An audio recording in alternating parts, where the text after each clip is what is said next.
صاحب آپ کی نظر میں مشروط اجازت کے ساتھ پی ٹی آئی کا یہ جلسہ کیسا؟ دیکھیے جو جن مشکلات سے گزر کر یہ جلسہ ہوا ہے اس کے لحاظ سے ہم ٹھیک ٹھاک کہیں گے جلسے کو. جو ہے جو مقصد تھا پی ٹی آئی کا وہ تو یہی ہے نا کہ اپنے آپ کو ایکٹیو رکھنا, کیونکہ اس وقت یہ خیال رکھیں کہ پی ٹی آئی کے لیے نارمل سچویشن نہیں ہے, زیر عطاب پارٹی ہے اس وقت پی ٹی آئی.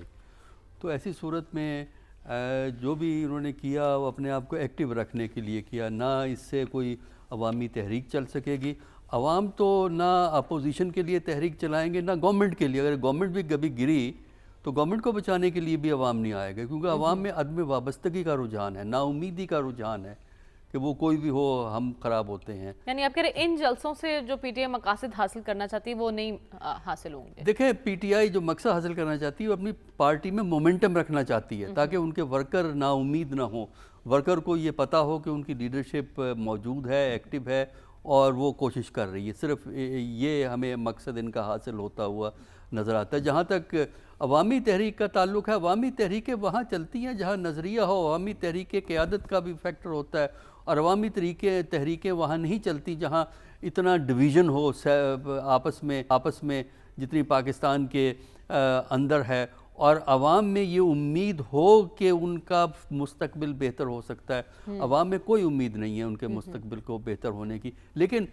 ایک بات جو میرے لیے زیادہ تشویشناک ہے کہ جو یہ نئی روایات جو ہماری اس گورنمنٹ نے کھڑی کی ہیں اپوزیشن کے جلسوں کے لیے, ظاہر ہے ہمارے ملک کی تو ٹریڈیشن یہی ہے اپوزیشن کا جلسہ تو ہمیشہ ناکامی ہوتا ہے, تو یہ بھی ناکام ہو گیا کیونکہ ہوتا ہے اپوزیشن کا جلسہ ناکام. دیکھیے جو یہ ٹریڈیشن کی ہے نا آخری وقت تک یہ نہ بتانا جلسہ کہاں ہوگا, اچھا پھر شرطیں رکھ دینا 44, 45, 43, 41 اور ٹائم دے دینا. جس ملک میں کوئی کام ٹائم پہ نہیں ہوتا وہاں جلسہ ٹائم پہ ہوگا. اچھا تو یہ جو غلط روایات کی ہے نا پابندیوں والی, یہ کوئی اتنی اچھی ٹریڈیشن نہیں ہے. لانگ ٹرم میں اس سے جمہوریت کو نقصان پہنچے گا, اور آئندہ بھی اب اپوزیشن کے ساتھ یہی سلوک ہوا کرے گا. ورنہ رواج یہ تھا کہ اپوزیشن کو جلسہ کرنے کی ایسی جگہ اجازت دیتے تھے جہاں پہنچنا آسان تھا. اب حکومت کوشش کر رہی ہے کہ ڈھونڈ کے ایسا علاقہ لائے گی جہاں عوام کو پہنچنا نہ ہو, تو یہ جمہوریت کو نقصان پہنچائے گا. پی ٹی آئی کی سیاسی بقا نظر آ رہی ہے ان حالات میں؟ دیکھیے بقا تو اس وقت تک رہے گی نا جب تک عوام کا انہیں سپورٹ حاصل ہے. اگر ہم الیکشن پہ جائیں جو 24 کے ہوئے ہیں فروری میں, اس کے مطابق تو سپورٹ حاصل ہے. ہاں ان کو قبولیت حاصل نہیں ہے اس وقت. پرابلم پی ٹی آئی کی یہ ہے کہ ہمارے ملک میں جو ہے نا قبولیت کا ہونا بھی ضروری ہے. اگر آپ نے اقتدار میں آنا ہے تو قبولیت تو ان لوگوں کو حاصل ہے جو صرف اقتدار میں ہے. تو قبولیت تو ہے لیکن اپنی جگہ پارٹی موجود ہے. دیکھیں نا پابندیاں لگانا ہی یہ ثابت کرتا ہے کہ پارٹی موجود ہے. اگر یہ خطرہ نہ ہو کوئی بڑا جلسہ ہو جائے گا, کچھ دھماکہ ہو جائے گا, تو وہ پابندیاں نہیں لگائیں گے. ماضی میں اپوزیشن کے جلسے ہوتے تھے, پرمیشن ہوتی تھی اور جلسہ چلتا رہتا تھا رات کے 12, 11. اب پی ڈی ایم کے جلسے دیکھیں نا, پی ڈی ایم کے جلسے 11, 12, 1 بجے تک چلتے رہتے تھے. لیکن اب تو مقررہ وقت میں 6 بجے جلسہ نہیں, اب تو یہ آپ یہ بھگتیں گے. جو ہے نا ہمارے سیاستدان اپنے راستے میں کانٹے کھڑے کر رہے ہیں, اور یہ کانٹے آج ان کو تنگ کر رہے ہیں, کل کسی اور کو تنگ کریں گے. ٹھیک ہے, یعنی آپ کہہ رہے ہیں کہ ابھی مسئلہ صرف قبولیت کا ہے. ڈاکٹر صاحب ایک طرف پارلیمنٹ ہے, ایک طرف الیکشن کمیشن اور ایک طرف سپریم کورٹ ہے. ایک کھچڑی سی پکی ہوئی ہے فیصلوں کو لے کر, کبھی کوئی خط سامنے آ جاتا ہے. ایسی صورتحال میں جس فریق کو بھی سنو وہ صحیح دکھائی دیتا ہے, تو اس کا منطقی انجام آپ کو کیا دکھائی دے رہا ہے؟ ایک شعر کا دوسرا مصرع ہے, پلاؤ کھائیں گے احباب فاتحہ ہوگا. یہ ہوگا ہمارے سیاسی نظام کا حشر. بات یہ ہے کہ مختلف ادارے ہیں, قانونی حیثیت ہے, آئینی حیثیت ہے, لیکن جب سپریم کورٹ فیصلہ کر دیتا ہے وہ ختم ہو جاتا ہے قصہ کہانی. اب یہ ہمارے ہاں ضد ہے خاص کر الیکشن کمیشن کو کہ ڈیلے کروانا. جب سپریم کورٹ نے 14 مئی کو الیکشن کرانے کی بات کی تھی پنجاب میں, نہیں کروائے کیونکہ ہر ادارہ کوآپریٹ کرنے کو تیار نہیں تھا. تو اگر یہ حال ہے کہ ہر ادارہ اپنی چال چلے گا, اسپیکر صاحبان پارٹی کے مخلص کارکن بننے کی کوشش کریں گے, جبکہ اسپیکر کو پارٹیزن شپ سے اوپر ہونا ضروری ہوتا ہے. اسپیکر کا ایک بڑا رسپیکٹیبل عہدہ ہوتا ہے. وہ پورے ہاؤس کا اسپیکر ہوتا ہے، کسی رولنگ پارٹی کا اسپیکر نہیں ہوتا. لیکن اگر یہی رویے رہیں گے تو مجھے تو نظام چلتا ہوا نظر نہیں آ رہا. دیکھیں یہ نظام صرف اس لیے بچا ہوا ہے ابھی تک کہ سیکیورٹی اسٹیبلشمنٹ اس کو سپورٹ کرتی ہے، ورنہ یہ نظام اپنی کوالٹیز کی وجہ سے نہیں کھڑا ہوا.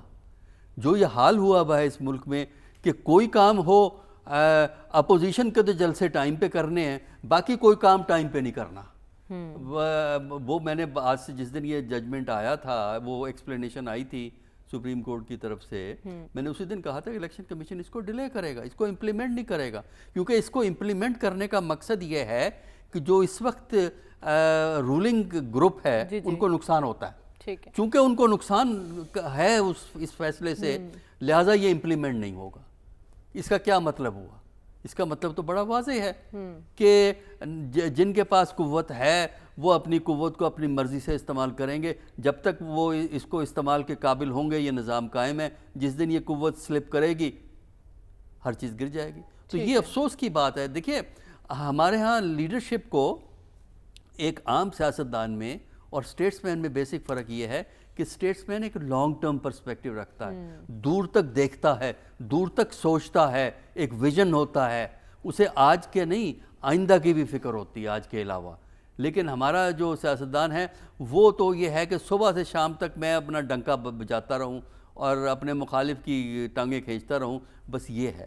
تو اس طرح نظام نہیں چلا کرتے. خطرے کی گھنٹی دکھائی دے رہی ہے. ڈاکٹر صاحب آپ کی نظر میں جیسا کہ بتایا گیا ہر سال یہ اجلاس ہوتا ہے اور وزیر اعظم اب جا رہے ہیں وہاں خطاب کرنے، کچھ غیر معمولی ملاقاتیں متوقع ہیں؟ دیکھیے پہلے تو یہ ہے نا کہ تقریر میں تو سٹینڈرڈ چیزیں ہوتی ہیں، پاکستان کے جو مسائل ہیں، پھر جو اس وقت ارد گرد مسائل چل رہے ہوتے ہیں، جس طرح اب یہ غزہ کی وار چل رہی ہے اور اس قسم کے بیانات جو ہیں وہ ہوتے ہیں. کشمیر کا ظاہر ہے تذکرہ ہوگا، انڈیا پھر اس کا جواب دے گا، اس کا جواب پھر پاکستان دے گا، تو یہ کہانی وہاں چلتی رہتی ہے.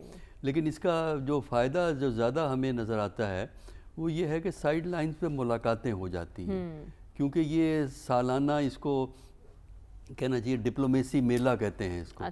کیونکہ heads of government, foreign ministers وہاں آئے ہوئے ہوتے ہیں نیو یارک کے اندر، تو وہ پھر آپ کی ایزی ہوتا ہے ملاقات وہاں کرنا بجائے کہ اس کے ملک جائیں. تو یہ ایک بڑا اچھا ڈپلومیٹک اپرچونٹی ہوتی ہے آپ کے ڈیلیگیشن کے لیے، نہ صرف پرائم منسٹر کے لیے بلکہ جو باقی لوگ وہاں آپ کے ساتھ منسٹرز وغیرہ ہوتے ہیں وہ بھی اپنے برابر کے لوگوں سے ملاقاتیں جو ہیں وہ کر لیتے ہیں.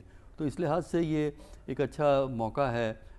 لیکن یہ ہے کہ ایسی بڑی کوئی تبدیلی کا کوئی ایسا ہمیں امکان نظر نہیں آتا. جو حالات چل رہے ہیں اسی طرح جو ہے وہ چلتے رہیں گے.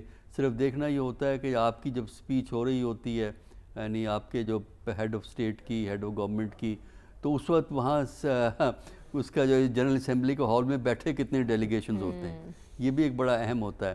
عام طور پر جب پاکستان کا ہوتا ہے تو انڈیا کا تو ظاہر ہے انڈیا کا ڈیلیگیشن ہیڈ تو نہیں بیٹھتا، لیکن ان کی جو وہاں مشن ہوتا ہے اس کے ریپرزنٹیٹیو بیٹھتے ہیں، وہ نوٹ کرتے ہیں نا کہ کشمیر پہ کیا کہیں گے، انہوں نے جواب دینا ہوتا ہے.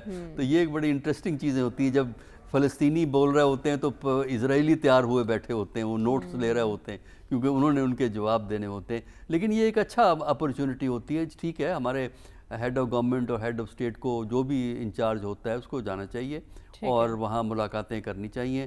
صرف تقریر ہی نہیں بلکہ ویسے، اور بعض دفعہ آپ کی اچانک ملاقات کوریڈور میں ویسے ہی ملاقات ہوتی ہے جب آپ جا رہے ہوتے ہیں، یا وہاں جو ان کے جو ڈائننگ ایریاز وغیرہ ہوتے ہیں، کیفیٹیریاز ہوتے ہیں، تو بعض دفعہ ویسے ہی ملاقاتیں بھی کوریڈورز میں ہو جاتی ہیں. ہاں بالکل ہوتی ہیں. تو آپ کہہ رہی ہیں سفارتی اعتبار سے ایک اچھی اپرچونٹی ہے. تو